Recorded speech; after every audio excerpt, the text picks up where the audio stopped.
Okay, this is ridiculous. So this person left this whack-ass comment on my video, where she, it would have cost her $0 to keep scrolling and mind her business, but no, she had to say this horribly rude thing, and I was in a silly, goofy, spicy mood, and so I roasted the shit out of her. And I don't know if she got her feelings hurt and reported it, or if it just got flagged because I said the F word, which I say all the time, but whatever. TikTok took it down, and I appealed, and they denied my appeal. I'm going to show you what they said. Pause to read. TikTok wants users to express themselves without feeling shamed, humiliated, bullied, or harassed. Yet I'm shamed, humiliated, bullied, and harassed in my comment section all the time. Whatever, I'm never gonna shut up. You're not the boss of me. You can't make me. This comment is stupid. You should cry about it. I don't know. Go fuck yourself. This comment said nothing wrong. This person said, listen up, I'm plus size as well. Love my body, but I don't like it when my belly hangs out like that. Loving that you don't care though. That wasn't an offensive statement at all. If TikTok took down your response of you attacking this woman, they were absolutely right to do so. You may be bullied, shamed, and harassed in some of your comments, but this sure as hell isn't one of them. And if this is what you're talking about with being bullied and harassed, I think you need to relearn the definition of harassment, because this is not it. You need to realize that body positivity, body acceptance, whatever you want to call it, it's not just an idea. It's not something like, oh, I learned a recipe, or like, oh, I learned a hack to help my whatever, right? It's not that. It's a spiritual change, right? So I think it goes back to the trauma. We don't like our bodies. We are afraid of food. We are afraid of fatness because we've been traumatized, because we have been traumatized by fatphobia and by food shame, right? It's not just like, oh, food shaming, that was bad. New idea, don't food shame. Done. I think a lot of people think that it's like, oh, just shift. It's not that. What? This woman, Virgie Tovar, for those of you who don't know, is one of the loudest and largest voices in the fat acceptance space. And that has always baffled me, because she is an awful speaker. Just terrible. With some fat activists like Aubrey Gordon, I can understand why people listen to her, because she's a good storyteller and she's compelling and she puts her thoughts together in a way that are very coherent. Virgie, on the other hand, just now jumped from saying body acceptance is a spiritual change to talking about trauma to talking about food shame without connecting any of those pieces together in an even semi-coherent manner. This is a particularly stark example of it, but she does this all the time. Why do people listen to this woman? She's just an awful communicator. I think people often think, are aware that at some point in history, there was sort of this larger body worship, like the Venus of Willendorf might be an example of that. And I think it's important to understand this isn't just the past, right? We live on the planet right now. There are places where women are pressured to be as fat as possible, and that's part of their beauty standard. If we looked at the history, we could find all of the reasons, the evidence of how this beauty ideal emerged or whatnot. But at the end of the day, a lot of it is arbitrary. Whether you grew up in a culture that thinks fat women are beautiful or fat people are beautiful, or you grew up in a culture where they're thin people are considered, they're the same ideal, right? At the end of the day, they're both toxic because they create an unrealistic, expectation that everybody should look one way. And we know that humans just don't work like that. I have nothing bad to say about this. She's right. And this is the most reasonable thing I've ever heard Virgie say. All beauty standards are bad, and we shouldn't use them to justify our bodies at any size. What can I say? Even a broken clock is right twice a day. Absolutely. People of all genders are experiencing negative body image, eating disorders, low self-esteem because of how they feel about their bodies. The reason that I think this is such a feminist issue is because, when a higher weight man is being criticized culturally, it's typically because the culture perceives his higher weight as womanly. So he's actually experiencing sexism vis-a-vis fat phobia, or fat phobia vis-a-vis sexism. Like when I was doing research on how like on the internet fat men are shamed, it was very like the most common themes that showed up again and again was that fat men have breasts. This idea is that fat men have more fat on their chest, and that is feminine, and that is therefore gross because it defies the gender binary. So another common shaming tool is a fat man cannot find his penis. And again, this is about the fear of being unable to differentiate genitals, which is about the gender binary. This is about sexism again, right? Why is it shameful not to be able to see your penis? Because the visibility of your penis is the basis for your superiority over all feminine people.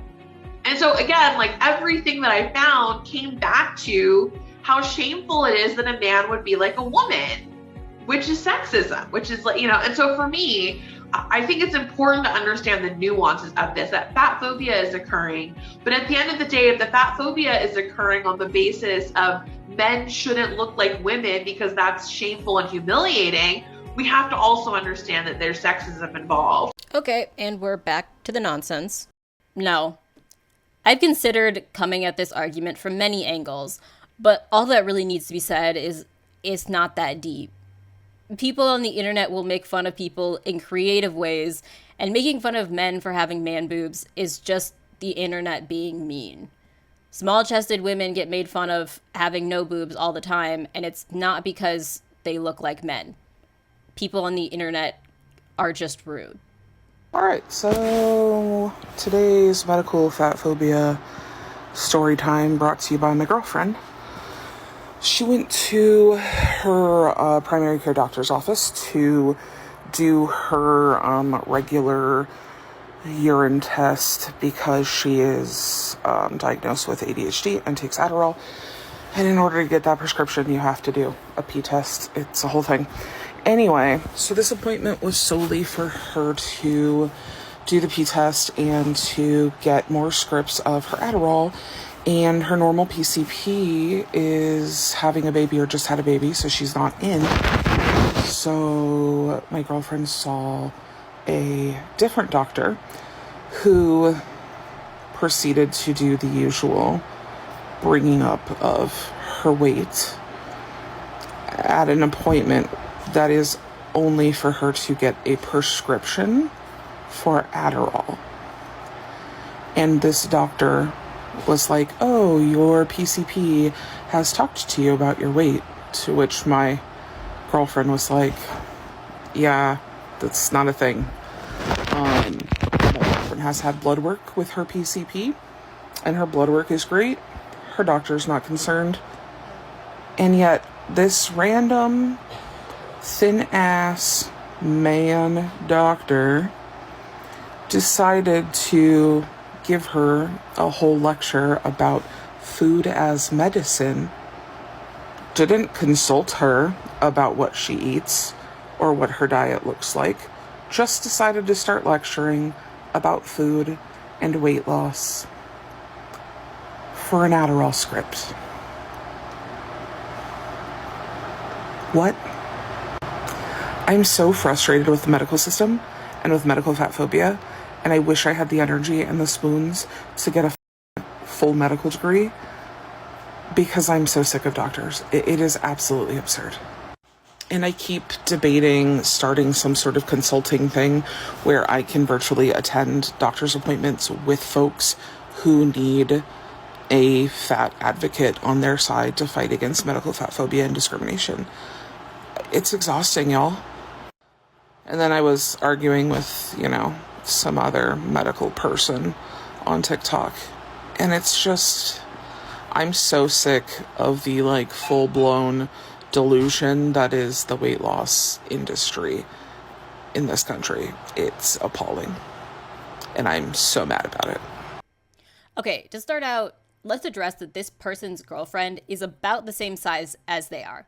So big, like really big. I don't think it's unreasonable for a doctor at a routine appointment to address this person's size at any appointment because they are at a worrying size.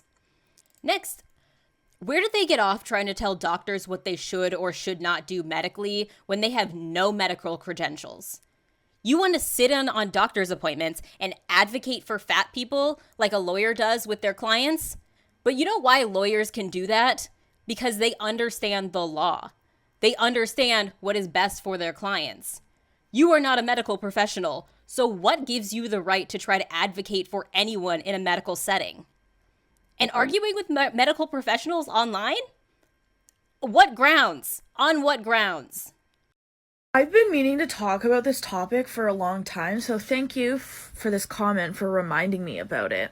One thing that people don't realize when, they just tell people, just lose weight, not everyone can because it costs money to lose weight. Now, I know a lot of the fat phobes are going to be like, well, just, buy stuff on sale. Fruit's not that expensive, or vegetables are not that expensive, or you can work out at home. But what a lot of people don't realize is that in order to work out at home or even go to the gym, you need to have enough money to have enough time to do that. And for people who say, oh, just meal prep your food, then you won't have to, buy out or eat out a lot. And it's okay, but not everyone has enough money, one, to do that, or enough money to have time to do that. And it bugs me that people don't realize this. Yes, some people, particularly people that work multiple jobs and are constantly taking care of people like children or family, may not have time to exercise or meal prep or whatever. But most people do, including you. And I would venture to say that every other fat activist on TikTok also has time to be healthier and lose weight. Because if they have enough time to make these videos, they have enough time to take better care of their health. And if you don't want to, that's fine. But don't use the excuse that some poor people can't take care of their health, so neither can I. Hi everyone, thanks for watching. But making this video and finding these Virgie Tovar TikToks was just a reminder of how strange her presence in the fat acceptance space is. Like I said, she's a really bad speaker, but the way she puts together her arguments is she read one feminist literature textbook and then took the biggest buzzword from every chapter and puts it into every argument she makes. And it obviously makes no sense doing that. It's so weird just hearing her speak. It is beyond confusing, but also kind of entertaining. But yeah, thanks for watching, and I'll see you in the next video.